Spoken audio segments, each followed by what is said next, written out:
स्वागत है आपका एक बार फिर से इस नए एपिसोड में। पिछली बार मैंने आपको अपने स्काउटिंग के कैंप के बारे में सुनाया था। जंगलों में लगते थे और टेंटों में रहते थे, अपने हाथ से खाना बनाते थे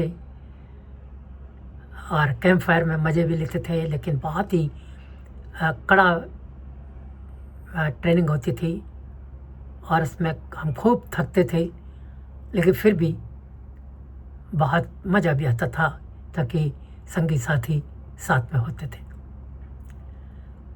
और मैंने आपको ये बताया था कि ये जो कैंप थे जंगल में लगते और हमें टेंटों में रहना पड़ता था। कई कैंप किए मैंने, लेकिन एक कैंप जिसकी मैं आज आपको बात बताने जा रहा हूँ, यह कैंप था तो घने जंगल में ही, लेकिन यहाँ टेंटों में हमें नहीं रहना था। वहाँ जंगल के बीच में एक बहुत ही पुराना किला था, बहुत पुराना। एक छोटा सा पहाड़ था और उस पहाड़ पर चढ़ कर के ऊपर वो पुराना किला था। हम सब उस किले में गए। अंदर से काफ़ी बड़ा किला था,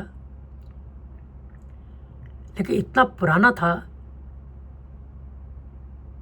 कि उसमें अजीब अजीब लग रहा था सारी जगह। एक दो बड़े कमरे थे, उनको साफ कर लिया गया था। एक बड़ा सा हॉल भी था, हॉल जैसे होते हैं किलों के अंदर, बारादरी जैसा बड़ी। तो वहाँ पर हम लोगों ने, अब टेंट तो थे नहीं, तो हमने वहाँ पर जहाँ जिसको जगह मिली वहाँ उसने अपने बिस्तर खोले, बिछाए और कैंप शुरू हो गया। बाकी तो कैंप में वैसी चीज़ें थी जैसी दूसरी जगह होती थी। अंतर बस यही था कि वो एक पुराना किला था जिसमें वो कैंप लगा हुआ था।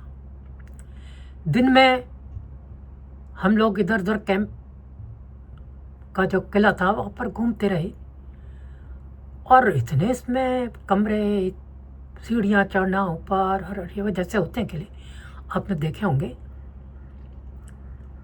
और अच्छा भी लगा। लेकिन जैसे जैसे शाम होती गई तो किले में अंधेरा होने लगा।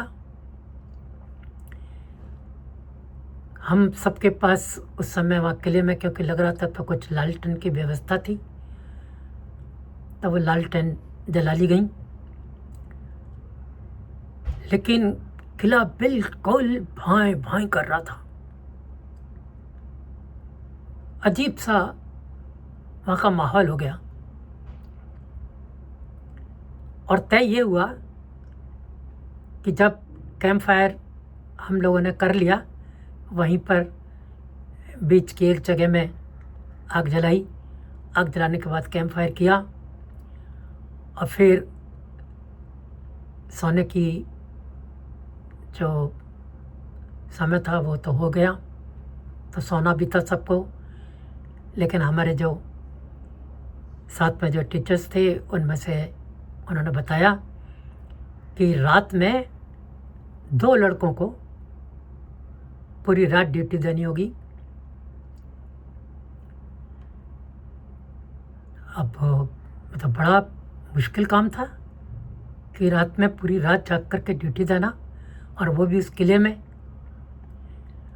और उन्होंने जो 2 नाम बताए, मैं सोचा था कि भगवान करे मेरा नाम ना आए, लेकिन मेरा नाम, मैं था और मेरे साथ एक और लड़का था, नाम याद नहीं आ रहा है। कितनी पुरानी बात है। अब सब धीरे धीरे सो गए और हम दोनों वहाँ चक्कर लगा रहे हैं इधर से उधर। हमारी ड्यूटी थी, सीटी वीटी हमको दी हुई थी कि अगर कोई बात हो तो सीटी बजा देना। अब मैं और वो लड़का, हम दोनों बहुत छोटे थे, पूरी तरह से डरे हुए थे। चारों तरफ अंधेरा, बाहर भी अगर झांको कहीं से झरोके से तो क्या था, जंगल, घना अंधेरा। अभी क्या करें? तो हम दोनों एक दूसरे का हाथ पकड़े, कहीं जाके बैठ जाते, फिर चक्कर लगा जाते, देख जाते कि हाँ सब कुछ ठीक है, फिर चले जाते।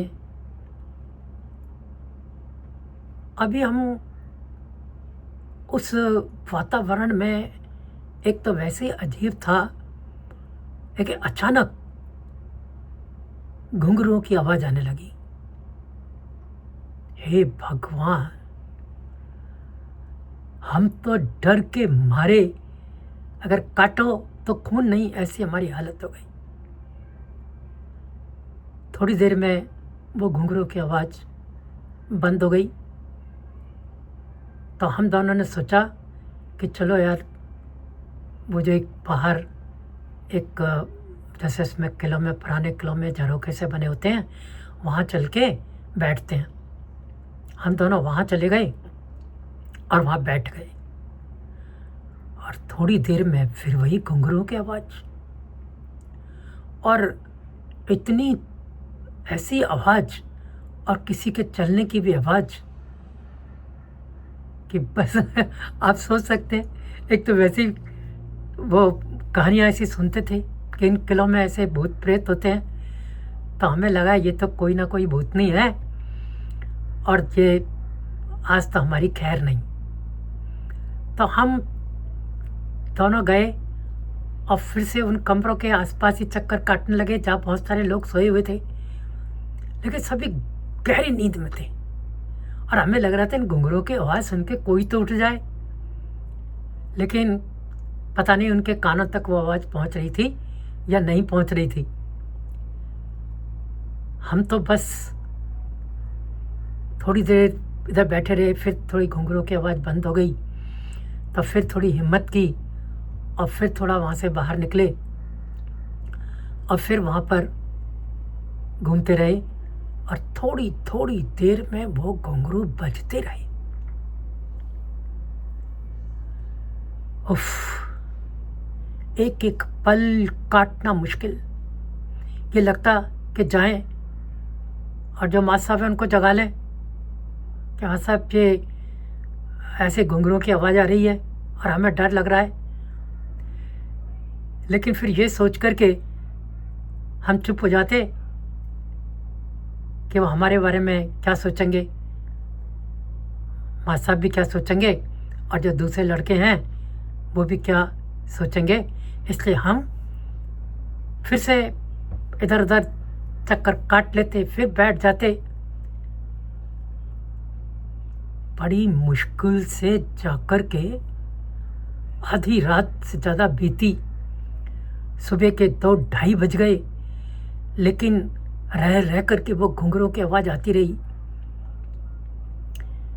सुबह करीब, और ना तो हमारा मन करे कि कुछ कहीं चले जाएं, खा लें, पी लें, कुछ सोच ही नहीं पा रहे थे। डर इतना हमारे मन में बैठा हुआ था